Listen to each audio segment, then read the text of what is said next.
Good evening. Your time now is 5:52. I'm Jeanette Reyes. And I'm Mona Kosar Abdi, and this is Off the Record. Not for real. This is Off the Record. These were shark-infested waters back then. Women were not safe. Melyssa Ford, one of the most iconic video vixens of the 2000s, helped define an era of hip-hop culture and beauty standards.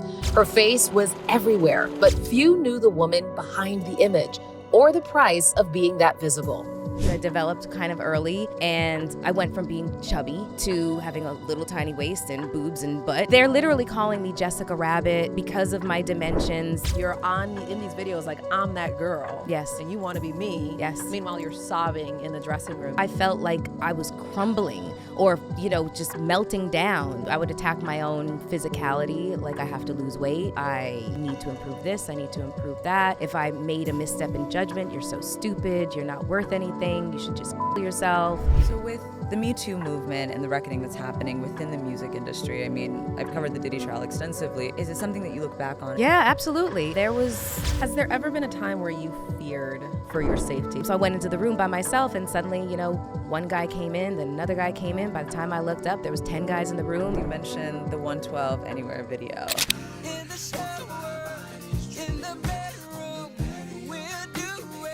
But where do you see that line between empowerment and objectification? You ooze a sensuality about you and a quiet but not intimidating confidence. If you were to give a masterclass, what are you teaching in order to accomplish that? Do you have any regrets? Yeah, that I...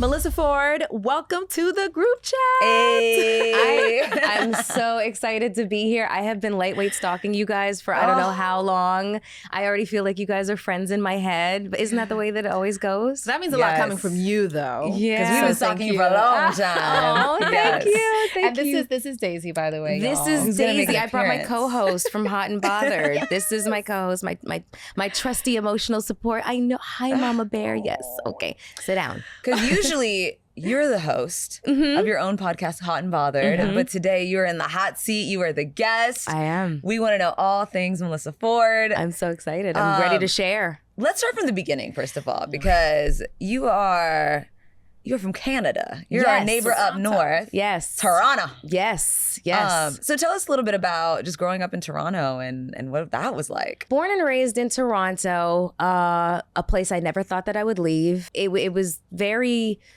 I don't know, like postcard-esque, I think, to say. Like, I lived in a suburban neighborhood.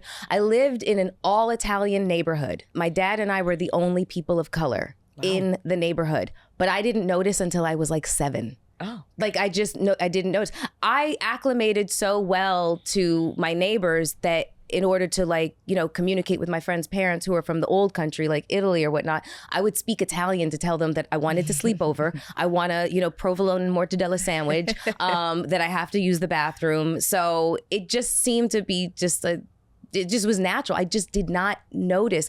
And that was just my upbringing. I mean, I was raised with my mom and my dad. Like I was telling you, they let me have any animal that I wanted. So I was raised with cats, dogs, birds, you name it. Do you have siblings? I always never know how to answer that question. Yes, I have siblings, but I didn't grow up with them. Okay. So I have a very only child mentality. I was raised like an only child, but I do have siblings. My sister, Candace, who I'm very, very close to, my brother, Jimmy, and then I've got nothing but nieces, nephews, great nieces, great nephews, great nieces, and great nephews. I mean, they're multiplying like rabbits. I didn't get the memo. But yeah, that was growing up in Canada. So I was in school all the way up until university. Yeah. Toronto is one of the most diverse cities in the entire world. So when I came to the States, I truly had never experienced or had, like an understanding of what racism was until I got to the US. And that was really jarring. Tell me a little bit about your background, because I know that there's a huge Caribbean population, Somali population. Yes. Like, you'll find any and everyone in Toronto. Yes. What is your ethnicity? My mom was Russian and Norwegian, and my father was from Barbados. Oh, wow. Yeah. And that is so normal. Like the most commonly asked question growing up in Toronto was, what are you? Yeah. And everybody And you didn't take offense to it. Nobody took offense to it because everybody knew what the question meant. Right, and so when I say I have seen the most like exotic blends of people, I mean, I've seen German and Nigerian. I've seen Russian, Swedish, and Filipino. I've seen Chinese, Jamaican, and Milanese. Like you name it, I've seen Indian and Japanese. Like it's just wild, you know, and just I feel like, I don't know, it just like kind of growing up seeing this and seeing how everybody kind of like embraced one another's kinds of cultures. Yeah. That's just the way it's supposed to be. It's so interesting because it's so opposite from the experience of a lot of kids who are mixed race, right? Where you feel othered, you feel like no one can relate. You're coming from a background where it's like, girl, we're mixed with just something different, but everybody's got a little, you know, a little bit of everything. Yeah, I've heard some of my friends, you know, that I know now that have had those experiences where they were othered, you know, where it's just like, well, you have to choose. Well, which side are you? Are you more on your black side? Are you more on your white side? I didn't experience having to make those distinctions. So it was always kind of weird, like, well, how exactly would you want me to choose? How do I do that? I am very 50-50. My mother is extraordinarily white and my father is very, very black. So I don't know what to tell you. Like, this is just what it is. It's just an odd request to make of somebody. Unfortunate experience that somebody would have to go through, feeling like they have to choose what that they're naturally like kind of like born with, you know. It's strange. I want to jump a little bit ahead to, you know, you talk about when you came here to the States, but even just before that, you're in university. You had mentioned that you were working a couple of jobs to make ends meet. What did you even want to be when you grew up? What was the career you were looking at? I was like 13, 14 years old when I snuck in to see Silence of the Lambs. And when I saw that movie and Clarice Starling, I finally felt normal, because before that I felt like something was wrong with me, that I was obsessed with true crime. And like, you know, like I grew up reading like John Saul and Dean Koontz horror novels. I'd literally be reading like 3 of them at a time when I was like 7 years old. Like, this didn't seem like normal, you know, young girl behavior. You know, once I saw this movie and I discovered the true crime section in the library and the bookstores, I was just like, oh, you can actually make a career out of this? And so I was like, well, that's what I want to do. So before all of these shows like Criminal Minds and Law and Order SVU and whatnot, I knew I wanted to be a profiler. Like, my idol was John Douglas and Robert Ressler. These are the 2 founding members of the Behavioral Science Unit at Quantico, Virginia, in FBI headquarters. You weren't kidding. No, I'm not. No, nerd. Okay, that was what I wanted to do with my life, and so I'm putting myself through university by way of working at Bell Expressview. Shout out to Bell Expressview and everybody who worked there with me in the call center. And then I was also bartending, so I was doing my whole Coyote Ugly thing during the evenings, and I was working in the call center during the day, and I was moonlighting as a video girl.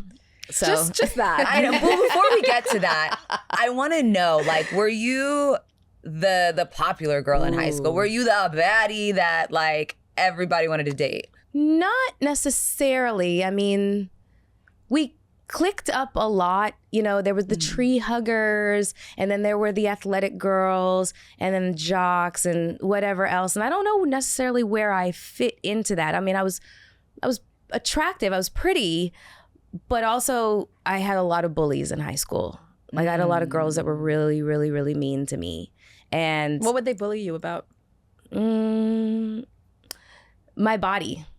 Yeah, my body. I guess I Developed filled early? out. I developed kind of early, and I went from being chubby to having a little tiny waist and boobs and butt and Melissa thighs. comes back from summer break like, whoa. It was very much a came back from summer break kind of thing, and suddenly where boys were throwing spitballs at me, the year before, now they are following me down the hallways in junior high like I'm the Pied Piper, and I'm like, what is going on? And I'm terrified, and it was really, really disconcerting because my brain, my mentality had not caught up with my body just yet.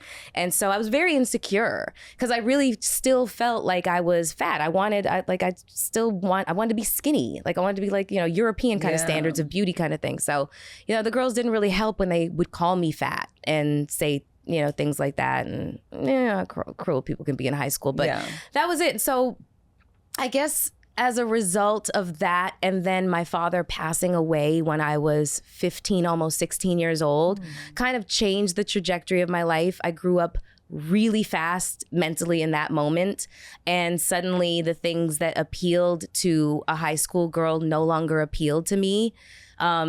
That's just, just the natural course of things when a parent dies. Is just such a universe kind of like soul shattering event that I had to kind of figure out, who am I after this passing? And so I became kind of an introvert, and teachers became like my friends. Oh my God, I sound like such a geek. But yeah, it's just what happened. Like I would have my lunch hour in the library, and I just studied, and that's just the way that the rest of my high school career went. Now you're in college, you have these 2 jobs, and you said you were, I want to use your word, but I'm going to use like cosplaying as a video girl, or what was it you said? Yeah, moonlighting. Moonlighting, that's the word. Moonlighting as a video girl. But how does that even happen? Like, is it a classified ad that you respond to? Like, how did back in the day people get discovered? So Little X, who's now known as Director X, Julian Lutz, world famous music video director and movie director now. He was coming back to Toronto to shoot a video. It was for the Canadian Rap All-Stars. It was the Rascals, it was Chaclair, it was Socrates, and it was a big deal, you know, and so he was looking for the girl. Okay. He's so dramatic. He's a Scorpio like me. We're so dramatic. And he was like looking for the girl. So he had 2 friends that were helping him, look for the girl. So like they knew all the hottest girls in Toronto, and they just, introduced him to some and showed pictures. And he was like, nope. And they were like, well, what are you looking for? And he was like, I will know her when I see her. Such a Scorpio answer. One of them said, what about Melyssa? And the other one was like, yeah, Melyssa. And they were like, and he was like, who's Melyssa? And they showed him a picture, and he was like, call her right now. And so they called me, and they said, you know who Little X is? I said, the director? And they were like, yeah, he wants to put you in a video. I was like, why? And they said, well, because you're hot. And I said, oh, okay, not gonna argue with that. I mean, it was so secondary to what my identifiers were, like I was known as a nerd, so, and my friends were like, if you don't know the answer to something, just go ask Melyssa. She's gonna figure it out. Like everybody was so confounded by 6 Degrees of Separation, the movie. They were like, we don't know what we just watched. Just call Melyssa. She's gonna be able to make this make sense for us. So it's like the identifier of being attractive was like lower on the totem pole at that point in my life. It was just very functional, and inconsequential, I should say. And so when he asked me to do this video, then we meet. He's cool as a fan. I liked him, both Scorpios, that's a thing. And so he had this whole idea that I was gonna have like that Sharon Stone sitting in the chair with the whole leg uncrossed thing going. It was so funny and creative. And so I was like, sure, let's do it. And then he was like, I'm going to be a big deal. I'm going to start doing music videos in the US, and I'm coming to get you. And I said, yeah, okay. And I went back to school, and I went back to my life. And a year later, get a phone call that he was like, it's time. I was like, oh, you were serious. Okay, so that was how that happened. My first American video was The Locks and Made Men. It was a song for the Belly soundtrack, Tommy's theme. And then I was off to the races. 3 days after that, Hype Williams casting director Amber Jared called me for 112 Anywhere in Miami. And that was it. The snowball had started to roll downhill. Does one consciously say, I want to be a video vixen? Or is it like, not we're at just gonna that roll time. with the punches here? Right. I don't think at that time people thought like that, but it happened very quickly because we were entering the golden age of music videos. Before that, videos were like, there wasn't craft service. There wasn't like huge glam squads, run by June Ambrose. Like it wasn't like that. It was very, performance heavy, just like a big party. Like that's how videos primarily were made. And then things changed and budgets increased and people were able to have, wide berth for their creativity. And then you hire directors that are real, like really creative and introspective and just design forward kind of thinkers like Hype Williams and Little X. And then they start creating these masterpieces inside of like 3 minutes, these major motion, these mini motion pictures. And so it just kind of changed the trajectory of everything. And then at that time, the casting directors started to play a role and they started to hire models, like women who actually made a living modeling and stuff like that. And so it was just the perfect storm at that time. And so as videos started to expand in their presentation and women started to play a much bigger role as the fantasy girl, more women were looking at this and young girls were looking at this saying, ooh, I want that. I want to be that. I want to be the girl in the Vibrant Thing video, or I want to be the girl in the Knock Yourself Out video. Like there was a point of reference. And it really, honestly, in my opinion, helped to change the standard of beauty forever. So let's talk about that, because I do want to emphasize that this is what, late 90s, early 2000s that you're talking about? Yeah. The standard of beauty was like Very thin, Eurocentric. very Eurocentric, very thin, like 00. A size 4 was considered fat. And that's not what you saw on the videos, right? And I feel like in Black and brown communities, that's not what they idolized. That's not what they saw as beauty standards. So did you feel like once you started doing music videos that you were being appreciated, because you did say you were getting bullied in high school, that it's like, oh, okay, like you guys see it differently? Yes and no. I guess the trauma that had been created by being bullied had conditioned me in such a way that I really wasn't able to really let go of it, even though I bore witness to the appreciation. I definitely capitalized off of the appreciation. But it didn't change how I felt about myself on the inside. So I was a walking contradiction all the time. So people are telling you you're sexy, you are the it girl, and you don't feel it inside? They're literally calling me Jessica Rabbit because of my dimensions. They're praising me and appreciating me and just throwing roses and flowers at my feet for what I look like. And I would literally be in wardrobe rooms sobbing because they want me to wear like this little string bikini, and I'm thinking I'm fat. I'm like melting down. Yeah. And it happened frequently.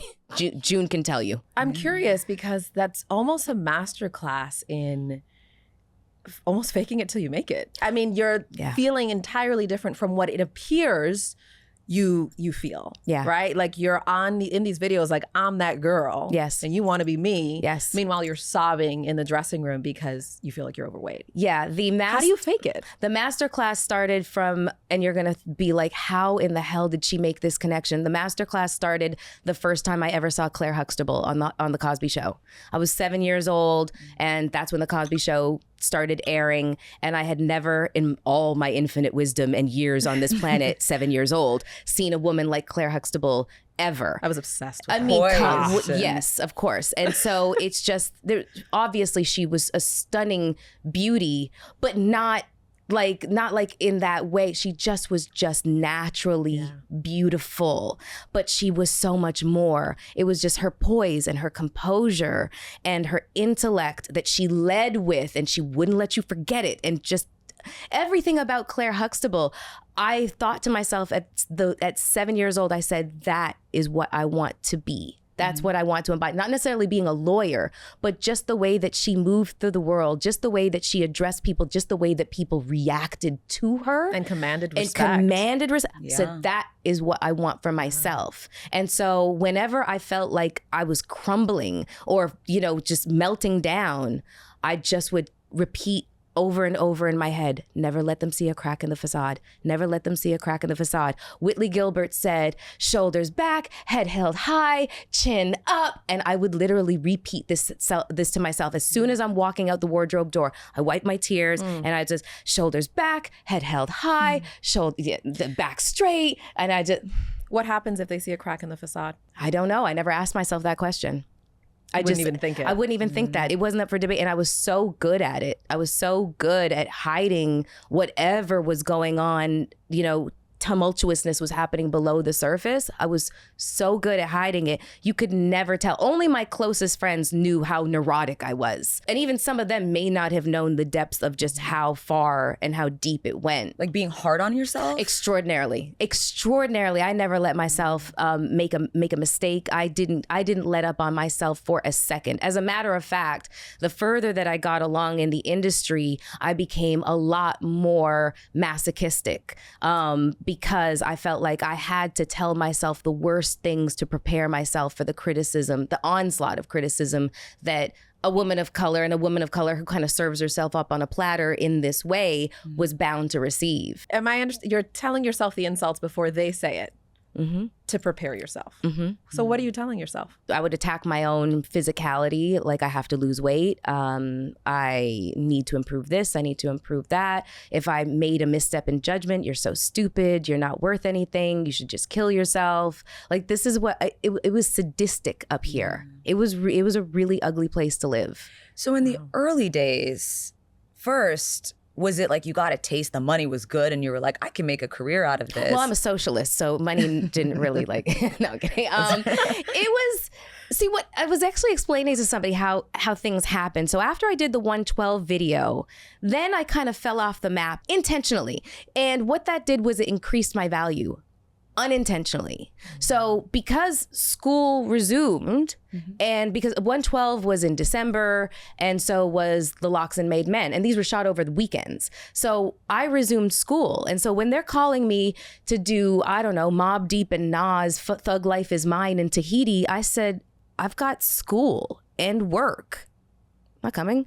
And women were, you're not going to, no, I know what side my bread is buttered on. This is school and work. I'm paying my way through university. I don't have a trust fund or rich parents. So I'm going to get my money's worth. And this is where I'm going with my life. What that ended up doing inadvertently, unbeknownst to me, was it increased my worth because I kept saying no to these men who had, sizable egos. And they were like, we'll get her for this project. She said no. We'll get her for this project. She said no. So when I finally would say yes, well, that did a lot for, my money and my exposure. Because I'm sure, as you mentioned, as the industry expanded and the video budgets grew, there were a lot of women entering this industry that was becoming an industry. Yeah. What made you stand out? I mean, you're gorgeous, obviously, I understand, but I want to know from your perspective, what do you think it was that made you stand out? One of the things was that I just didn't make myself as available as other women did. I mean, there was women that would do 30 videos in a year. I don't think I did 30 videos in my entire career, but yet I'm considered the blueprint. Yeah. It's that whole supply and demand kind of thing. I just didn't run every time I was called. And also, I was a consummate professional on video sets. This was a job.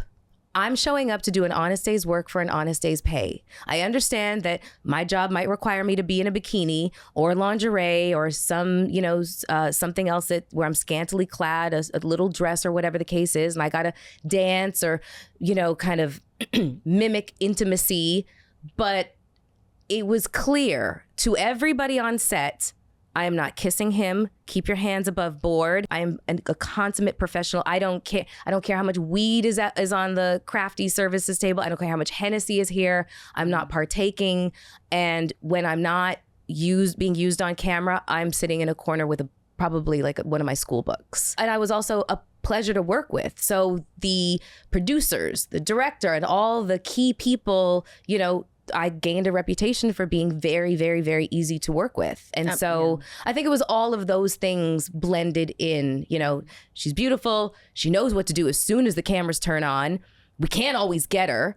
And when she gets here, we know we're going to get what we need from her. That's so interesting that you're in this industry where you have to play, it's very sexual and sensual and seductress. And yet you have to be very careful to let them know this is the job. That doesn't mean that you can do whatever you want to me. And did you kind of know that innately? Was there something that taught you that? Like, how do you make that line very, very clear to men who might read that in a different way and who have big egos, who can feel like I can do whatever I want with you? Well, I wasn't really interested in what the artist thought. I wasn't interested in what he wanted or whatever the case is. I'm here outside of you. I got hired by them, so you don't really have a say in this. I'm your lead girl because they said so.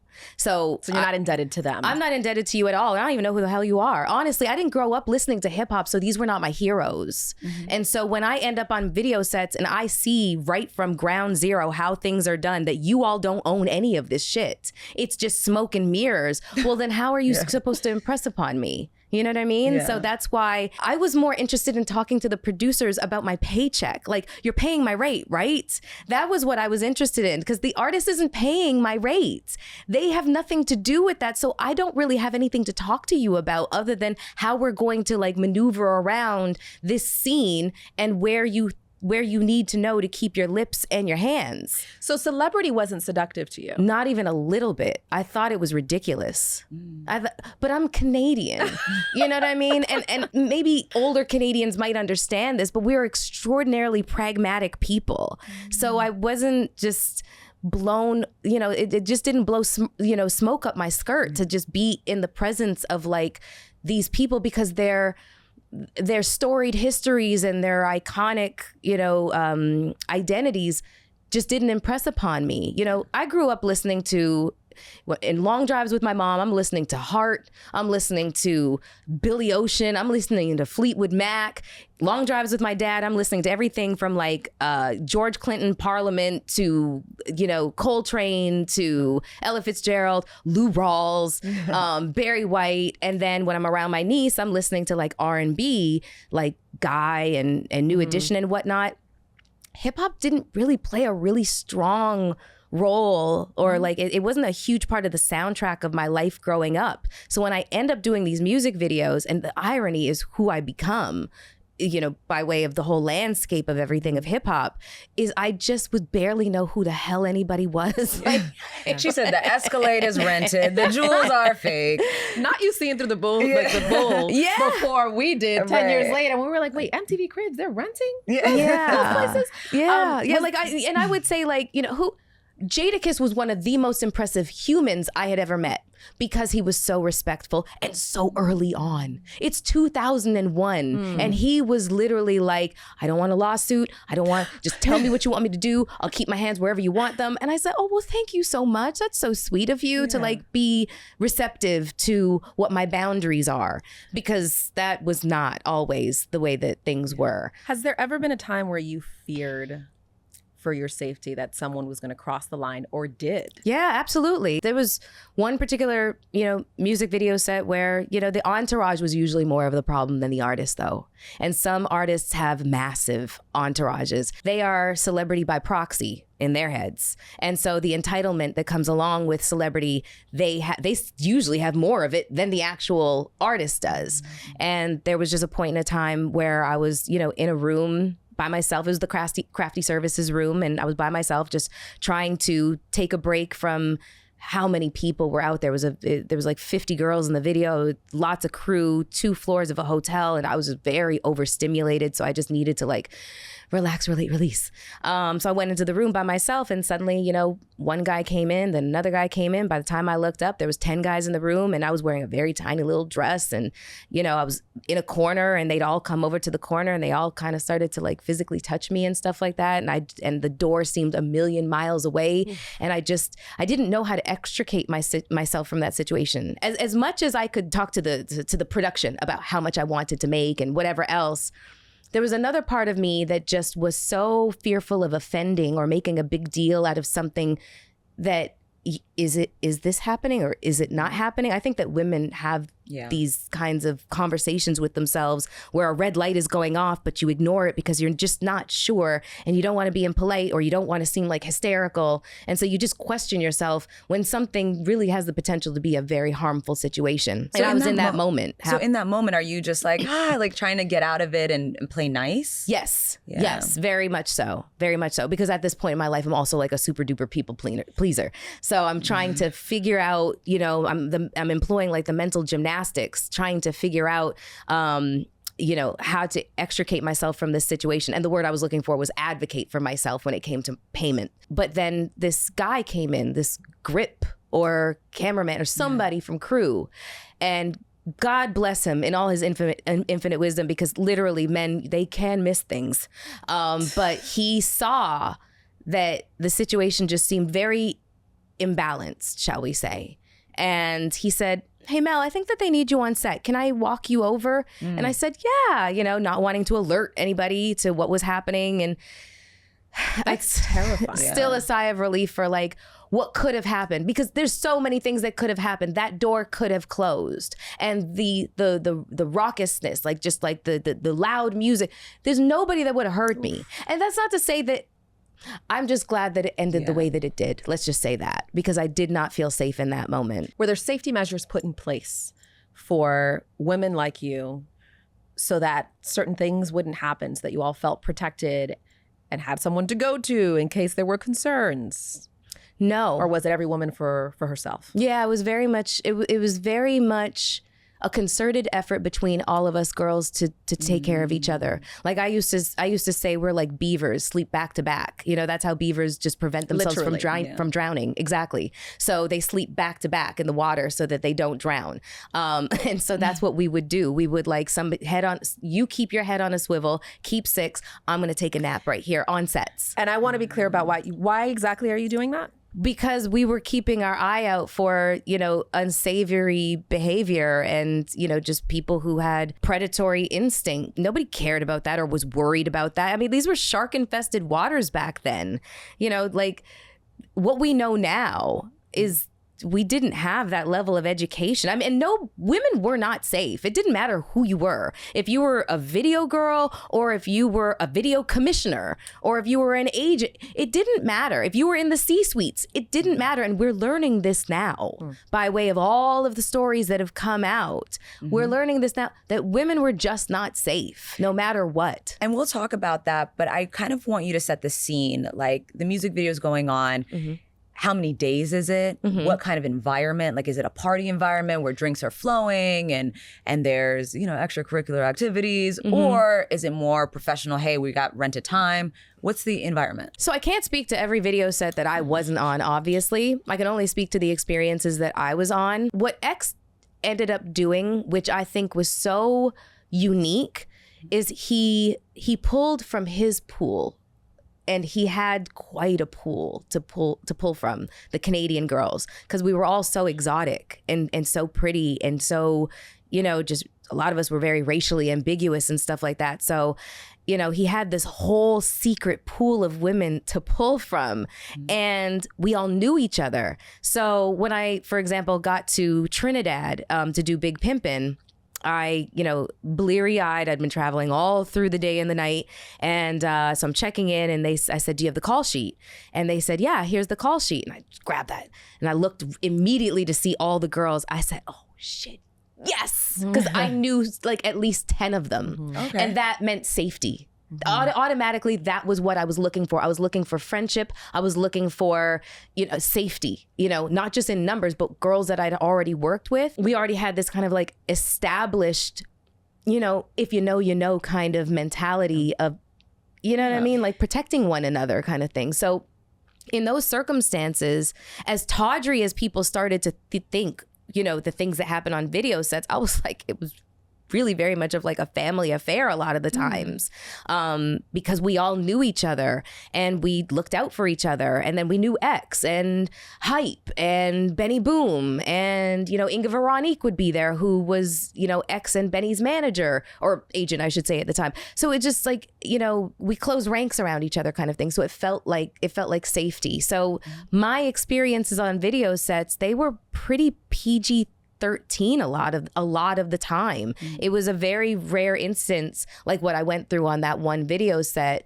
where, you know, something could have happened, but for the most part I felt safe because of the women that I was around, and we had that shared mentality to take care of one another. So with the Me Too movement and the reckoning that's happening within the music industry, I mean, I've covered the Diddy trial extensively and he was just sentenced. I guess when these stories are coming out, is it something that you look back on and you're like, there's a lot more stories that have not been told yet? Yes, absolutely. There was, the Diddy trial, God bless you for having to cover that.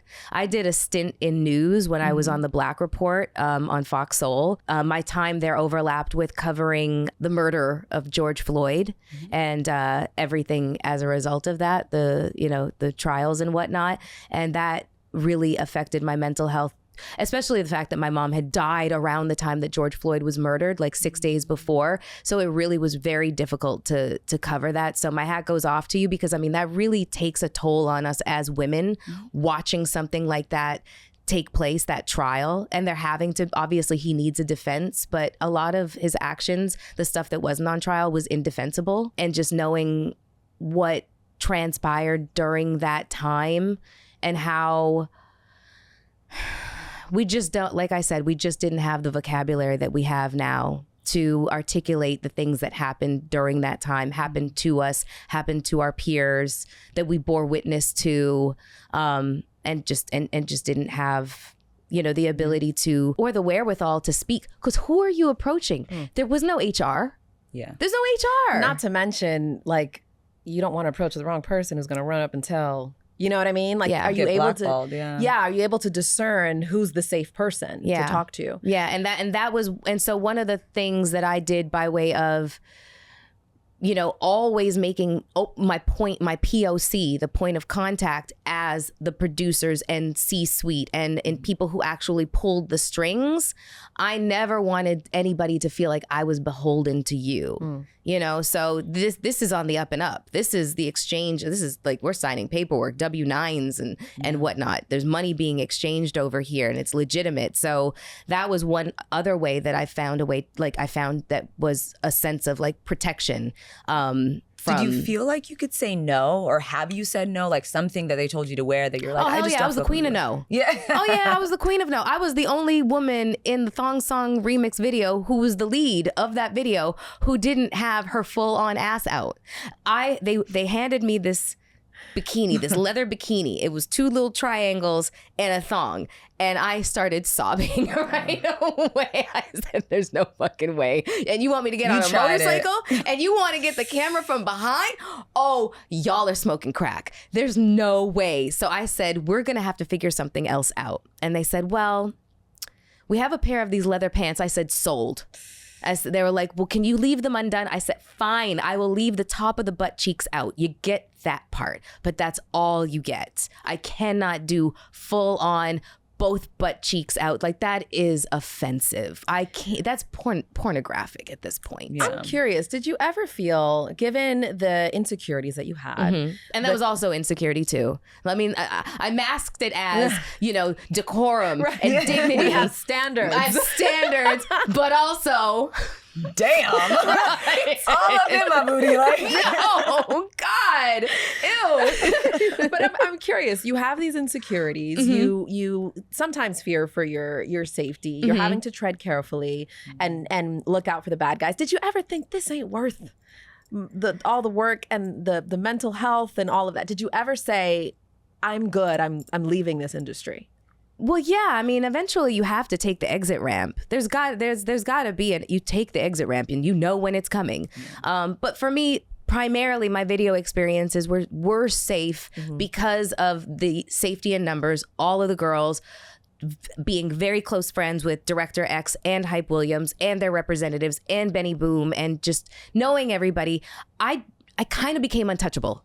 Personally, you know, I cannot say that was every woman's experience, but I kind of became untouchable, and there was like a reverence that was paid. Like, people started calling me Miss Ford. How did you know you made it? How did you know I am that girl? What told you that? It's still very much the fake it till you make it. The duality was wild. And I can't even explain it a lot of the time because it doesn't make any sense. And I'm clear on that. It doesn't make sense. It doesn't make sense that I moved through the world like there was a wake in front of me and I projected this enormous amount of confidence and I was her, and that is not how I felt in the middle. But still, I had the sense of, you know, self-preservation. It's all of these, it's very ambiguous. But in terms I don't know how to make sense of it, honestly. But in terms of the way you were treated, like when do you realize, oh. Claire Huxtable too. Oh. With the eyes. Yes. Like, I would sit there, you know, when I think that how you sit and how you carry yourself will also indicate to people how to treat you and talk to you. Like, you know, and I really never gave anybody the idea that it would be wise to approach me, you know, slurring drunk and, yo, what's up? No. Let's get into that. I want to do like a mini masterclass, actually, because you talk about the way you carry yourself, the things you did and didn't say, being professional. Like, I feel like a lot of women feel like they have to tone down their sexy, tone down their femininity in order to be assertive and authoritative and be taken seriously. Yeah. You seem to have done that dance really, really well. If you were to give a masterclass, what are you teaching in order to accomplish that? There were so many different levels. So, you know, this also plays into the role of the exit ramp, because here I am, I'm like the silent movie star of like these mini motion pictures. But now, whereas my main identifier was this having a high level of intelligence and being like really nerdy and, you know, an intellect in Canada, that is slowly starting to fade, and I'm only being recognized for what I look like and my presentation. And I was like, oh, no, I don't like this. I need to start doing things that make people understand that I can walk and chew gum at the same time, that I'm multifaceted. And so I started to look for different opportunities that, you know, where I could present myself in a different way. So I started writing for men's magazines. And even though it was like, you know, articles, sometimes the topic would be salacious. It was sex and relationships and stuff like that, but I wrote them. People did not believe that I was the writer. They just thought that I was the picture. And I was like, okay, well, that failed. What else can I do? So I started to solicit on camera opportunities, like working for BET. So they started to, you know, kind of like give me an opportunity to do a hosting gig here and a hosting gig there, because I wanted people to see that I had other abilities. And that was what helped me take the exit ramp. Was I am now going to stop doing music videos because I am really pursuing a career in, you know, being on-air talent and a television host. And that was the next chapter. The sexiness didn't really play a strong role here. It had to be more. And I was that was what I was ready for. Did you feel like there was a world where you could do both? Like, yes, I think that was what I was alluding to, is it's like, I don't feel like I have to give up one for the other, but everybody seemed to think that that's what I had to do. I cannot tell you, if I had a dime for every time somebody said, you know what you should do, Melyssa? You know what you should do, Melyssa? You know what you should do, Melyssa? And it's something like, you know, you should maybe, I don't know, cover up a little bit more. I'm just like, I don't show up to interviews in bikinis. What is wrong with you? This is me, for real, for real. This is the real me. I'm very conservative in my real, actual life. But I also understand that part of my job and my profession is I'm a pinup model. You also, even in the way that you're dressed now, like if I didn't know you and I were to see you, you ooze a sensuality about you and a quiet but not intimidating confidence. And there's a warmth and kind of inviting way that I think you show up. I don't want to say is that intentional, because it seems like it's like manipulative, but like it's intentional. So what's the art behind that? I should probably also say the other women that impressed upon me in my young age. So Claire Huxtable, she is the, you know, top. And then underneath that is Sophia Loren. Underneath that is Katharine Hepburn. Underneath that is Halle Berry. Julia Roberts, Lena Horne, Josephine Baker, Marilyn Monroe. I took all of these women and just made an amalgamation of them, and then just kind of like just poured them into me. And that's how it worked. And does that mean, I'm speaking for the girls who want to know like the practicalities of it. Does it mean, listen, I don't talk a lot. I don't share too much about myself. Have a little bit of mystery about you. I don't raise my voice. Like when I think of oh my gosh, Felicia Rashad. Yeah. Claire Huxtable. She speaks with intention. She speaks with intention and intentional pause. She doesn't raise her voice, and she might check you in another language too. Yes, she would. She would. It was all very intentional. It was very, you know, don't raise your voice. It blows my mind on social media when I see people beefing with each other. The ghetto. I mean, I could just never. God bless you, because that could never be me. I very much err on the side of caution, and erring on the side of caution means being very quiet. It's better for people to wonder what the hell you're thinking than for them to hear and know what you're thinking and you sound like an idiot. And that's not to say that anybody publicly beefing sounds like an idiot. People definitely want to, you know, get what they have to say off their chest. But I mean, emotional regulation is a thing that we should really all go to therapy about. But that's just Big always facts. the women that I created that amalgamation of and kind of just like put inside myself. That's all what they did. That was the consistency of them. They all, if somebody was like, you know, rah rah rah, they would be like, Meanwhile, you and I are like, what you're not gonna do. but no, when I'm alone with my friends, I am rah rah. I am a noisemaker. I'm screaming. You don't want to see me behind the wheel of a car. I have road rage when I'm the passenger. I am like, trust me, there is a side of me that is very like, but there's a time and a place. But there's a time and a place. But when I am in the public eye and there is like a storm brewing around me. I love it. Honestly, I think that one of the most fascinating and seductive and sensual and beautiful things about a woman is leaving a lot to be wondered about her. Like, who is the most mysterious woman that you know? I'm gonna help you out. Sade. Oh, yes. Yes. And there's a reason why she is legendary and iconic, and we really know nothing about this woman. I mean, obviously there's things that we voice, hear exactly, and it's why she don't have to do a thing except walk out on that stage in her bare feet and do a little hana and the wind, and we're all like, you know, there's a reason for that. That's so true. And so let me also just add, Sade is also, you know, she's also on that list. Women just are so powerful. No matter what we do, giving birth, staying silent, whatever we do, we're just so powerful. And there's so many ways to communicate power, and you don't have to do it loudly. You just don't. I will say the biggest mistake we've seen in the celebrity world is we know too much about y'all. Oh my God. We're getting too much information. Agreed. Tell me less. Get me out the group chat. Agreed. There is definitely, like, I don't know if it's a social media thing that has just led to us just oversharing, but you could definitely have left that out. I do want to talk. I'm going to take it back a little bit because you mentioned the 112 Anywhere video, which, listen, I was watching. I wasn't supposed to be watching, but I was watching. At 7, she was At 7, jamming. I was just like, we can do it. I had no idea what they were talking about. But I guess when we look back at that video now, the first thing that jumps out to me is music videos look very different. The type of women that appear in music videos look very different. And I feel like one thing that people point to is in the Surgery? late 90s. No, we'll talk about that too. Yeah.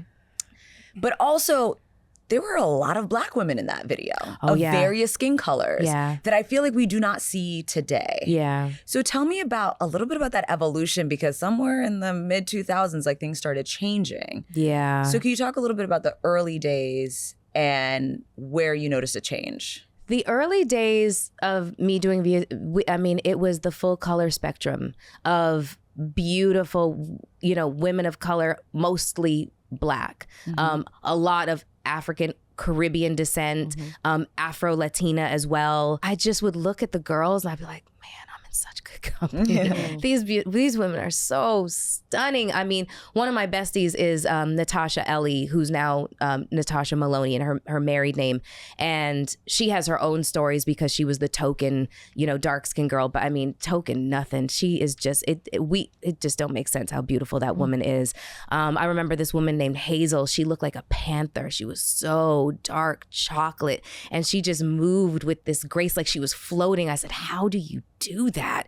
And, you know, Cindy and Sharice and Sasha and Tanisha and Drea, and God, there was just so many of us, and we were the whole color spectrum. That's another reason that they were really like it was the golden era. As video budgets decreased because of piracy, Napster, so much changed about the music videos and how they were budgeted. And so they stopped being able to afford women who were actual models from agencies, and they just started going into strip clubs and pulling girls off poles. Beautiful girls, but they just were different. They were just of a different ilk, and they were just used to different behaviors. A lot of things were just a little bit more acceptable to them that what then was a girl from an agency. You know what I mean? But that doesn't explain how they just got lighter and lighter. So, and yeah, it's... I'd already taken the exit ramp, girl. That was no longer my problem. I was like, but because when I was still in, when I was on air talent for BET, two of the girls that were really big at the time was Buffy the Body and Angel Lola Love. And these are two gorgeous chocolate black girls. The dramatic shift you're talking about hadn't happened at that point just yet. And then I think by that time I just had stopped really noticing, because now I'm responsible for so much more. There was so much criticism that video models were receiving at that point. Now I was starting to flex my philanthropic muscles, and I was now ending up on panels a lot. And I had to speak on behalf of every woman that had ever participated in a music video, because we were basically, responsible for racial genocide. It's amazing how high up on a pedestal people can put you and then kick it out from underneath you. It is a guarantee that it's going to happen. Talk to me about that shift, what you're alluding to. Because music videos were, they were very glamorous, and the women kind of conducted themselves in a very specific way in the, late 90s, early 2000s. And then when those girls stopped being hired and other girls started to be hired, and they were more open to getting objectified. Exactly. But also you couldn't tell the difference between us by looking at us, because they looked exactly the same way. So you're saying they were saying this is y'all's fault. The way this has gone. And I'm like, that's not us. You're like, that's not, we're two totally different people. Yeah, we were hired doing all that. It's different. It's completely different. Trust me, like my one paycheck could in 2005 buy 100 girls time. How much were you getting paid in 2005 when you were at the peak? When I was at the peak, like $10,000 for a video. Yeah. And you were. That was nice. Miss Ford. Yeah, that was great. She was coming in and leaving. That was great. And I still was being very choosy about my projects, and so that's why my history includes Jay-Z, Usher, Alicia Keys, Will Smith, there.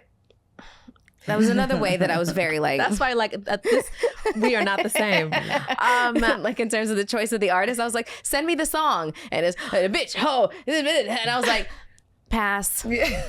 I'm okay. Thank you for your interest. Talk to me about the exit ramp. How do you know when it's time for me to go? And how do you?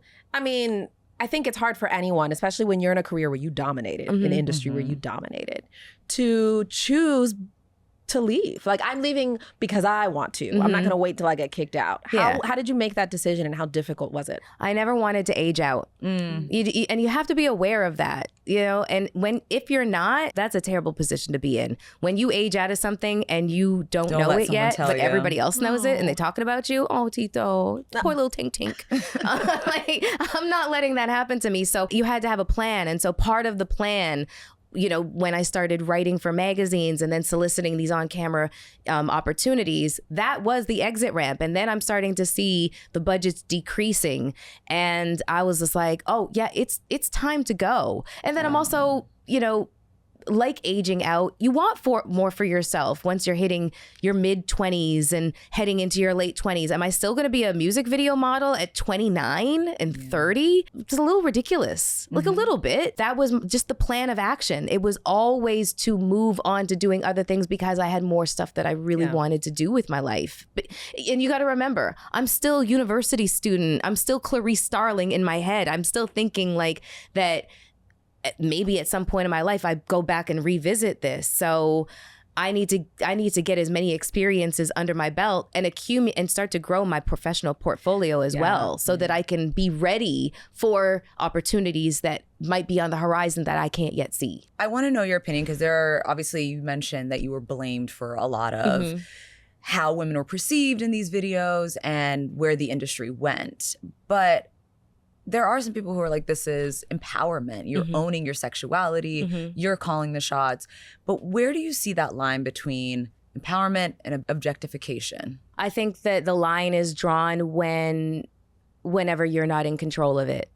That's basically it. The line is drawn when you're not in control of it. When people, that's the whole argument that's happening like with OnlyFans models and stuff like that. Because basically, you know, OnlyFans does not necessarily mean that you're doing anything pornographic. You just might actually be in bikinis and you know, lingerie and whatever else, and you're doing implied nudity and nothing that wasn't, you know, on the magazine stands and isn't still there. But there's just the ownership of your own image and likeness and you putting the price tag on it. That's the quote unquote, you know, ownership, agency, and empowerment factor. But what I think happens as you get older as a woman, and a woman who has lived and had the kind of professional career that I've had. And I think Halle Berry's experiencing this right now, and she's doing it out loud, which I mean, you become very aware of how much the male gaze plays a role in your whole existence. And after a certain point in your life, that starts to become very, it's an ill-fitting suit. You start to feel like an elephant in an envelope. It just doesn't fit.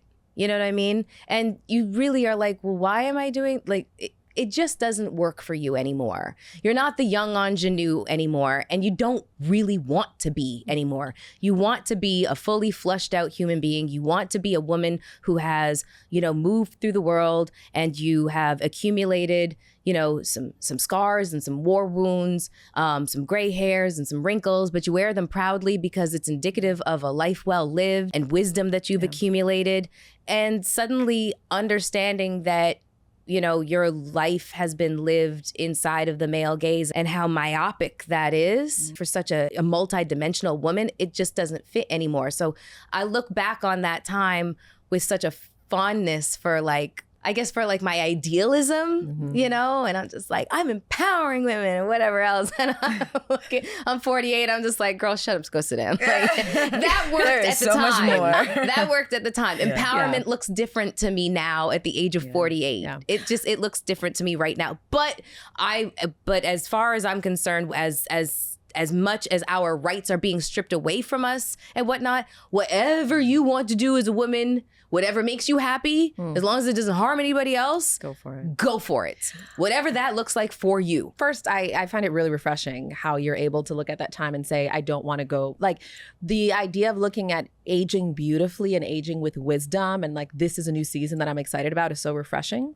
in a world where it's like, we're trying to like, go back. Yeah. And all the surgeries and all the work and all that, like trying to be in a space that we're no longer. I think that gets way more attention than the women who really are very, very comfortable and confident aging out loud, and aging without, you know, a whole bunch of like, you know, cosmetic procedures, which is totally fine. I was about to say, whatever floats your boat. It's no judgment whatsoever. But there are some women like Kate Winslet and Helen Mirren. These are actresses that are like, I want you to see the expression on my face. I'm an actress. Yeah. I don't want to buy into the multi-billion-dollar beauty industry that tells me that I have to anti-age. Right. Why do we feel like we need to be like stave off aging? Isn't it a privilege? It is. And the double standard. And the double standard. I mean, that's a whole other conversation because you don't get the same messaging as a man that a woman does. No, men are given the messaging that as long as... I mean, salt and pepper. You just look dignified. Forever and young. Wise. I'm just going to let y'all know that the vast majority of you do not look like George Clooney. No. Okay? And you don't look like Brad Pitt, who just had a facelift, and it is an incredible facelift. Right? There's a new surgeon in town. But I mean, y'all, when we say like, you know, the salt and pepper and the dignified. It's not you. Hey, we're not talking about you. Exactly. The vast majority of you, we're not talking about you. Okay? Right to that camera. Exactly. Thank you. There's a reason why there's a lot of ED commercials on TV right now. Right. There's a reason why every fifth commercial is talking about ED. It is a problem and it's not ours. I want to know. I do want to ask you really quickly because you were talking about your time, you know, looking back on that time fondly. Do you have any regrets or anything that you would have done that I didn't do differently? more? You didn't do more. That I More didn't music do. videos or more life? I limited myself because of that whole poise and composure. And if there's a time in which to make a whole bunch of mistakes and just and you know and do them in front of everybody, it's your 20s. Yeah. It's fine. That's the time to do. But I was always so reserved and I was always so hypercritical of myself that I couldn't let myself color outside the lines for a single second. I couldn't steal a grape from a supermarket. Like I couldn't do anything. And I just, my older self is like, girl, you should have been a little bit more free. Like you should have, maybe you should have taken those pants off and shown them what was really going on back there. I don't know. They're not necessarily their regrets, but it's like, I'd really love to know what that moment would have been like and maybe the repercussions of it and would I have been able to weather that storm?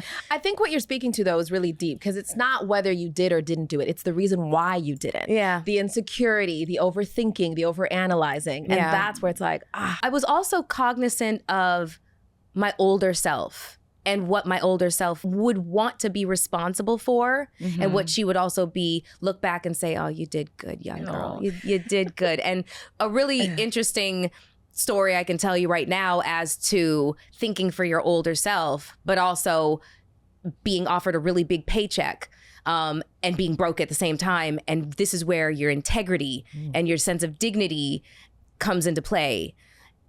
And also that youthfulness of, if this is an error in judgment, how long will it take me to weather this storm? Maybe early 2000s, this company approached me about endorsing a sex pillow. It was shaped like a ramp, you know, so you lay stomach first on it, so your butt is up in the air. It just makes it really comfortable for that position. Exactly. And they wanted to pay me $250,000. Yes. I'd be like, what, the queen size, king size bed? Right. Where do you want it? Right. Exactly. And I turned it down. And I did not have $250,000. I might not have even had $250 in the bank. Yeah. But I turned. What were they asking you to do? No, like, is that, no, because I'm like, if you're like, hi, I'm like, this is a pillow. No, they wanted like photographs of me like laying on it and, you know, that whole nine. So I was just like, we're getting into territory that's not what I do. Did you look at your bank account and then the offer? Did you sleep on it? No pun intended. No. I wouldn't even let them send me the pillow. Really? Just like, let us send you the pillow so you can think about it and get comfortable with it. I said, I don't want to get comfortable with the idea. No. And I said no. And another thing that I turned down, this is a little bit of a regret here, is I was offered a role in a movie that was being directed by Dario Argento, who is a very famous Italian director. And the role required me to be nude, or at least partially nude. And I didn't even consider it because of that fact. That's a little bit of a regret. Today, you think?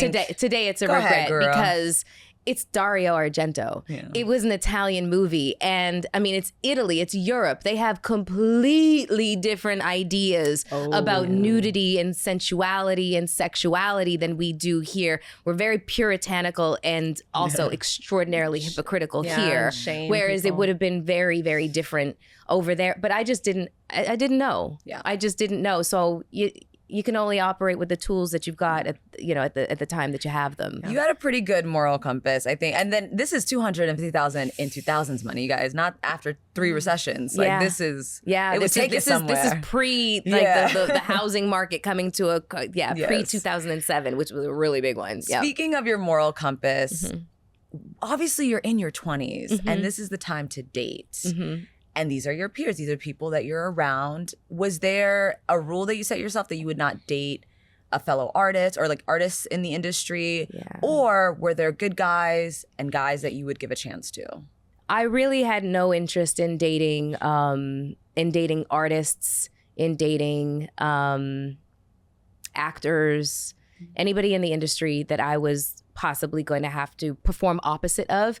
I just thought, err on the side of caution again, and don't poop where you eat kind of thing. But then on the other end, when you're dating people outside of the industry, Are they uncomfortable Yes. with what you're doing? Yeah, it sucked either way. Ugh. It could suck either way because there was jealousy involved. I did date a couple of athletes. I was engaged to one, and I'll say that there's nothing like dating an athlete who is in the, declining years of his career when yours is on the ascension. That's a special kind of hell. Yeah. That's a special kind of hell. You're blamed for everything. You're blamed for everything. And boy, it's so strange how certain people's insecurities manifest into certain types of behavior, like, trying to sleep with everything that has a pulse and trying to sleep with, your nemesis, things like that. That's hurtful. It's so painful. You sucked. It really sucked, but again, it's a war wound. Just kind of add that to the bag. You're a beautiful woman, and it's not just that, like, when you walk around, other men will look at you, but no, you, a lot of people are talking about the fact that you are this ideal woman. You're being presented as this ideal woman, that you almost get a lot of vitriol from men that are harboring just horrible feelings against women and just want to take it out on someone. Oh yeah, I mean, you represent everything that's bad. It's still to this day. Some men have a very sexually violent streak inside of them, and the way that it presents itself, especially if they're in a position to where they can actually be around you, and what that looks like is they ask you really inappropriate questions, or they make very inappropriate statements, or they just kind of have this very strange way of making it seem like there's some kind of, they feel some sense of ownership or entitlement to you, which is wildly disconcerting. But yeah, I mean, I've definitely been on the receiving end of a lot of vile and vitriolic attitudes towards men, and expressed. I've had death threats. I've had weird things. I've had stalkers, very, very, very famous stalkers. I've had all of these experiences happen, and thank God it hasn't resulted in me being, harmed to the point where I couldn't recover from it. But still scary nonetheless, and still something that I deal with and work through. It's a dark reality. Yeah, it is. I kind of want to ask just on that really quickly. Have you ever gone to therapy? Oh my God, yes. She's hell yes. She's like, I'm a huge advocate. Oh my God, I'm major therapy. My first experience with therapy was when I was on Blood, Sweat, and Heels, the reality show back in 2013. And I found doing reality TV to be very difficult. It just is not normal, and it's not natural. There's nothing natural about it. The drama? The manufactured drama and what that does to people, and how they feel like they have to, overperform in order to get more camera time or more storyline development or whatever the case is. And a lot of the times, I don't really have to do much. I just show up and I'm me. And then my name rings bells. So there's always that thing happening. So if there's a competitive element happening that I'm not really aware of, or I'm not even really participating in, but it becomes a situation that ends up becoming harmful to me, which it did. Therapy was necessary for me to be able to do my first season of Blood, Sweat, and Heels. And that was a really interesting period of time because that's the first time that I learned about triggers and learned about how they're tiny little bombs inside of you and how to dismantle these bombs so that things that people would say and do to you would no longer trigger you. So that was the first part of my therapy journey and, leading me down the road of self-discovery, understanding triggers, understanding emotional regulation, understanding these concepts that, had been foreign to me, and I just was figuring things out just in my own head. But so that was my first experience with therapy, and I loved it so much. And it made me understand how useful therapy is, but you also have to find the right therapist. Oh my God. It's like dating. You really have to. It's very much dating, and it can be very discouraging for people if they come across the wrong therapist because you don't know what you don't know until you know it kind of thing. And honestly, there are some people practicing therapy and psychology that are predatory. There is. It's just the truth. And they're looking to make a career patient out of you. And they're not trying to heal you. And I've been very fortunate in the way that every therapist that I've worked with, we create game plans. We have plans of action. And there's a beginning point, and then there's a midpoint, and then there's an end point. And then once we get it to the end point, then we have a new plan of action. I think that's wonderful. I think that's really, really very responsible thing to do. So therapy has been a saving grace for some of the most difficult moments in my life. My therapist right now, her name's Dr. Terry. Like, oh my God, I love this woman so much. She's so incredible. She's helped me get through some extraordinarily difficult recent times. And then also plant medicine has also played a very strong role in my therapy journey. I love that. Microdosing psilocybin. Listen, I haven't tried it, but I am open. So well, here's the thing is like most people, that Say No to Drugs campaign back in the 80s and DARE. It scares the life out of you. Overcorrected. Way overcorrected. I mean, this is your brain on drugs. Okay. This is your brain on drugs. It's like, no, that's not it, you know? So when I started to microdose psilocybin, I was at a breaking point in my life. My mom had died and a couple of years before, and I was really suffering. I was so antidepressant. I just would not do it. And so Vic Mensa and Kirby from Pierre Moss, they both encouraged me to try microdosing because they said that it worked for them. And it worked for me. It stopped the negative narrative in my brain that was constantly telling me stuff. The one that was saying you're worthless, you're this, you're that. It shut that voice off, even though at that point, I had been working to temper that voice. When my mom passed away, there was a moment where I looked in the mirror. I said, Mel, if you do not know how to start showing yourself grace, you're not going to make it. We did it. Okay, we did it. We survived with the tools that we had, but we know better now. And I was just at this, the first Hot and Bothered retreat in the jungles of Mexico. It's a whole, we'll talk about that a little bit later. But one of the things that really resounded with me was let go of what no longer serves you. It's kind of it's just kind of like an ambiguous kind of thing to say to somebody until it resonates. And I realized, Mel, being that sadistic masochist inside your head and telling yourself all these things to try to protect yourself from outside criticism, it worked until it didn't. And it's not working anymore. It doesn't serve you anymore. You got to do something else. Yeah, put the baseball bat down. Exactly. And so the journey to being kinder to myself and offering myself grace, that has been one of the hardest journeys because it has to undo 40 years of programming. 40 years of programming, because I started early with that negative narrative in my head, very early. Like I'm talking about, I recognized depression at the age of 9. So when I see stories of children committing self-harm or worse at the age of 9 and 10 and 11, I completely understand because I was that at 9 years old. I was being bullied, and that was what I thought to myself. I should kill myself. I should end my life. So like I said, it was a lot of deep programming that I had to work to undo. It's amazing that you took that initiative because I think people think with age it's just going to come naturally. It doesn't. But I don't think so. I think people live with this for the rest of their lives until they do something about it. So I think it's amazing that you really took the steps, and it's not easy, and trying to deprogram, like you said, 40 years. Yeah, you really have to want that for yourself. And honestly, I think that usually something traumatic happens to where that's the fork in the road. Point, yeah. Exactly. That's the breaking point. That's the fork in the road where you realize I can keep going that way, or I can go this way. And maybe that's scary because I don't know what that looks like, and I don't know how to traverse that trail. But maybe there's some people in my life that can help me traverse that trail. Right. Maybe there's some books that can help me understand the path that I'm embarking on. For the retreat that I just went on in Mexico, I took about 8 girlfriends with me.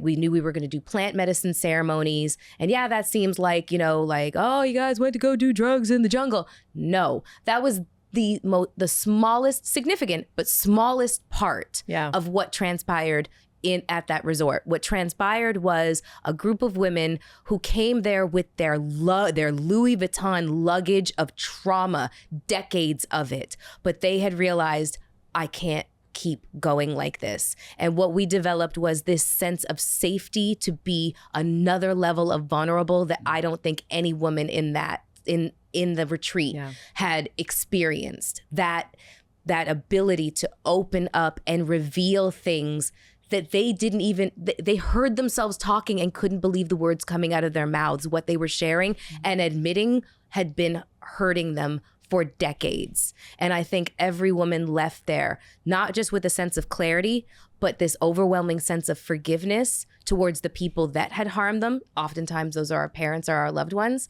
and also forgiveness for themselves. And then also an acknowledgement that guilt is oftentimes a very worthless emotion that we as women absorb for everybody's guilt. I'll take your guilt. I'll take your guilt. Just wear them like earrings, you know? Just hear my shoulders and we'll wear them as earrings. You know what I'm saying? Like, it's just, and I think that we really started to like parcel out what belongs to us and what doesn't belong to us, and that we can suddenly let go of what no longer serves you, let go of what no longer belongs to you, and what no longer belongs to you. It was life altering. It was life altering. But this has been part of the journey, and it makes complete sense. I love that you did it in sisterhood too. I wonder, you had mentioned in one of your previous interviews that you get a lot of DMs from women. Oh, yes. Oh, yeah. Where are we going with this one? Oh, okay, because I'm sure. Yeah, the DMs I should clarify. Yes, I love those. They're very different.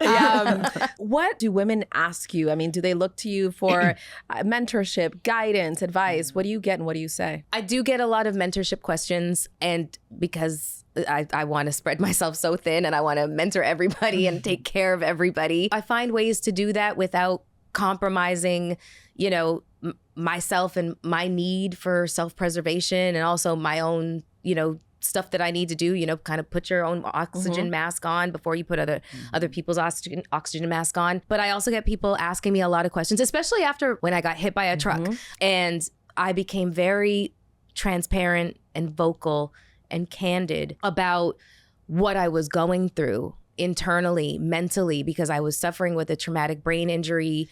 I do want to clearly, for people who aren't aware, this was in 2018. So on June 2018, I was on the 134 freeway heading to Zena Foster's bridal shower, who is Tank's wife. And I got hit by a truck. And I ended up with a traumatic brain injury. Your car flipped 3 times? 5 times. 5 times. And the roof got ripped off of my Jeep. And when the Jeep came to rest, it came to rest upside down. And that's when my head hit the pavement. And I ended up with skull fracture. My brain was bleeding, massive concussion. I was in the hospital for about a week. That was an incredible time in my life. A near-death experience for sure. Very much so. A lot of things happened. Survivor's guilt again. But survivor's guilt was very much something that I experienced. But then I also experienced like suicidal ideations that I just had never experienced before. There had been like, minor contemplation, just, bad times in life. But this was just different. I refer to this as a monster that I was just not equipped to deal with. So because I was so vocal and candid about my struggles, I mean, I was literally crying out for help because I just did not know how to navigate this experience. A lot of war vets came to me in my DMs and reaching out to me on every platform that they could, or their wives would reach out to me and tell me, my husband served and he came back with a traumatic brain injury and this modality of therapy helped, or hyperbaric oxygen therapy and things like that. And, or, I suffered a stroke and, Tibetan singing bowls helped me. That was from Diana, who is Jennifer Lewis's manager. God bless you for giving me that information, because these things, they seem so innocuous, but they really, really, really worked. And they helped me during a time where I just did not know how to navigate this experience. And then I did. I survived. I came out of it. However, what I will say is I was so interested in being such a comeback story.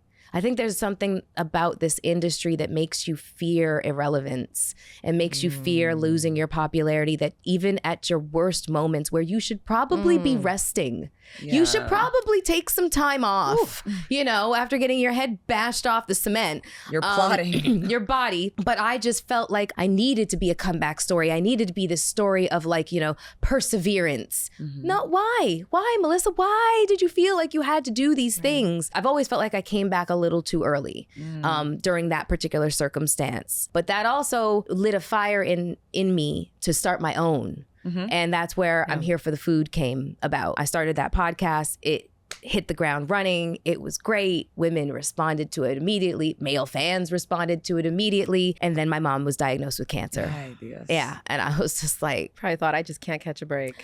I did feel that way, but I also felt like my mom was going to survive. I had hope because she'd already survived a bout with cancer. This wasn't going to happen this time. This one was particularly insidious. What was your mom's name? Her name was Barbara, but her real first name was Oksana. And she was afraid that when she moved to the West, to Canada, that people wouldn't know how to pronounce that name. So she just went with her middle name, which was Barbara. But my mom's name was Oksana. Beautiful name. Thank you. You mentioned that you got back into podcasting, and it seems like you've really found your voice. I mean, you are very eloquent. Thank you. You can tell that you've had a career in media because of the way that you're able to express yourself and articulate yourself. I want to talk about your journey in podcasting because it's a new industry, and we know how tough it is to start your own. It is. I mean, and you were talking on the Culture Con panel about from the ground up, building this brick by brick. Yeah. What has that journey been like for you, and what are some of the lessons that you've learned? It's been expensive as hell. Yeah. It has been Yes. It has been expensive as hell. It is, you know, when you have this idea and, you know, you got to get it out of you. You find a way to make it happen. But I mean, that self-funded entrepreneurial journey is not for the weak or broke. It is not for the weak and not for the broke. Listen, you can get as creative as possible. And maybe you have a lot of friends that are creatives and, you know, you kind of do like symbiotic kind of like sharing or collaborations or whatever to where you offset some costs and stuff like that. But not all the time. That's not everybody's story. So it is a very, very, very, very, very expensive. That's why you're like, why couldn't I be a trust fund baby? Right? Like, yes, or have married well. Hello. On my dreams. I'm saying, but yeah, so it has been a very expensive journey. You make some mistakes along the way. That's just part of it. But I just was very, very convicted to what it was that I wanted to deliver, the product that I wanted to deliver. This is my impact work. This is my impact work. So even when I started with I'm Here for the Food, you know, I made a joke on the title. The title was like, you know, it's a riff on my dating life because usually I'm just there for the food. You know? Oh, okay. I love that. You know, but the whole the opening phrase was, welcome to another episode of I'm Here for the Food, where we discuss topics that feed your mind, your spirit, and your soul. And not you getting your anchor voice on. And you know, the idea for that was I took a page out of Barbara Walters' book. So when it comes to podcasting and even just being a media personality, I have respect for the craft and the giants in this craft. So I would love to know who your idols are, but for me, it's Christian Amanpour, it's Oprah, Barbara Walters, Goats, Diane Sawyer. yeah. Like, I mean, it's the goats. And Barbara Walters always used to finish off the year with the 10 most fascinating people. And they oftentimes were not celebrities. Yeah. And so I wanted to take a page out of that book. So that's why I would interview some celebrities, but then I also interviewed a sex trafficking recovery expert, a death doula, former porn star, because I really wanted to know, as a male porn star, did you ever feel objectified? Like, you know, yeah. Do you go to church? How do you identify? You know, so spiritually, you know, just interviewing these fascinating people, I have taken that and I've rebranded it as Hot and Bothered, but now it incorporates women's sexual health and wellness, since Perry is my new, you know, friend. Exactly. So, and also mental health. My mental health journey played such a role in me wanting to make people understand, feel seen, heard, and have the most up-to-date information on the newest, therapy modalities that might work for them, because not everything works for everybody, kind of thing. And then also pro-aging advocacy, but because I refuse for women to feel bad about the natural aging process when it's a privilege. No, I am a pro-aging advocate. It's a privilege denied to many. Exactly. Yeah. It is a privilege denied to many. So pro-aging advocacy also teaches people, once you get to a certain age, there's screenings that you now have to go through. I'm talking to you men. I'm talking By the way, to you, man. in another life, you are a journalist.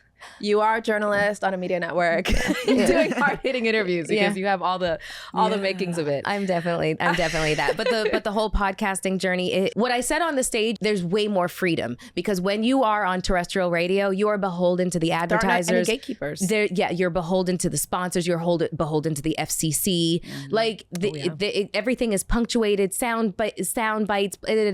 But podcasting, it's open. You want to do a podcast on knitting? Go ahead. You know what I mean? Like, it's whatever you want to do. And then you can change trajectory whenever you feel like it. You just have to, there's rules like consistency. That's the number one rule above all else is consistency. Do not get your audience used to something and then you fall back on it and you disappear and they just can't count on you. That's the number one rule. We got to wrap here a little bit, but I did want to ask you, we're living in a time, we talk about no gatekeepers anymore, right? There's all these influencers. We have the highlight reel on social media. Like, more than ever, we are inundated with what seems like everybody's perfect life.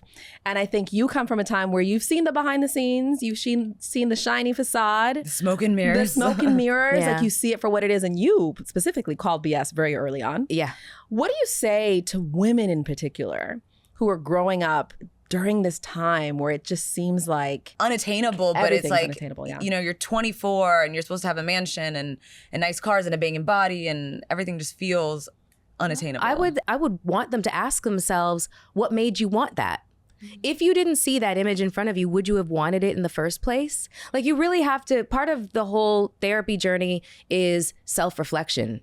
And look, therapy is not for the faint of heart. You really got to be committed to it because it's dark. There's dark days. Like, the journey of self-discovery is rife with a lot of like shadow work. The parts of yourself that you don't want to admit exist, or that you're embarrassed by or humiliated by. There's a lot. It's not an IKEA weighted blanket with a glass of fucking wine in the bathtub with lavender bubble bath. That's not what therapy looks like. That's not what self-care looks like. Self-care means making decisions for yourself that are inconvenient and not popular, And so I would encourage young girls, or just anybody that feels like they're being dually influenced by images that they see of people's quote unquote perfect lives, sit with yourself and really think about, well, if I didn't see that, would I have actually even wanted it? Well, what do I want for yourself?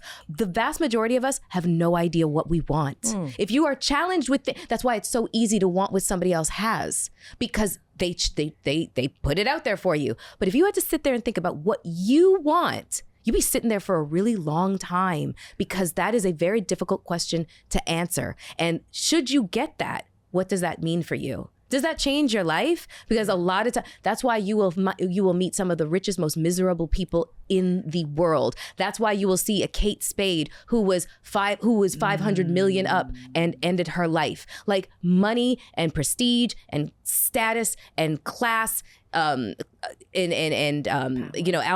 the trappings of wealth and whatnot. It's not indicative of a good life lived or happiness. My mom literally told me that on her deathbed. Here's me traveling private jet, having rich boyfriends, and making this career for myself and all the things. And my mom lived this simple little life, going to Aquafit, had a library card, and and book club with her friends. And I said, "Is there anything that you want me to do for you in spirit?" And she said, "No, I had a good life." And I realized that I don't, and I have to make some very significant changes, because I've been living for the purpose of acquisition. And that's not me. That's never been me. That was part of the journey of self-discovery, finding out that was never me, and had to get back to it to who I really actually was. So, well, Pastor Melyssa. Yeah, that was my Thursday therapy session, by the way, in a nutshell. So she just saved y'all free game and a lot of trauma and answer those questions. But you are amazing. Thank you so much for your time. We could keep you here all day. You're so welcome. Because you're just so fascinating. So thank you so much for taking the time. Thank you. Plug your podcast one more time. Oh, yes. Okay. So Hot and Bothered with Melyssa Ford. You can find that on YouTube and wherever you find your podcasts, all the DSPs, Apple Podcasts, Spotify, especially Spotify. I really, I love you guys. But yeah, Hot and Bothered with Melyssa Ford. And you can find me on IG, MELYSSAFORD. All right. Thank you so much, Melyssa. Of course. Thank you guys so much. And thank you for tuning in to Awf The Record. Make sure you subscribe on YouTube at Awf The Record and on Instagram at Awf The Record Podcast. We will see you on the next one, and we'll try to top this. Right. It's going to be hard. All right. See y'all.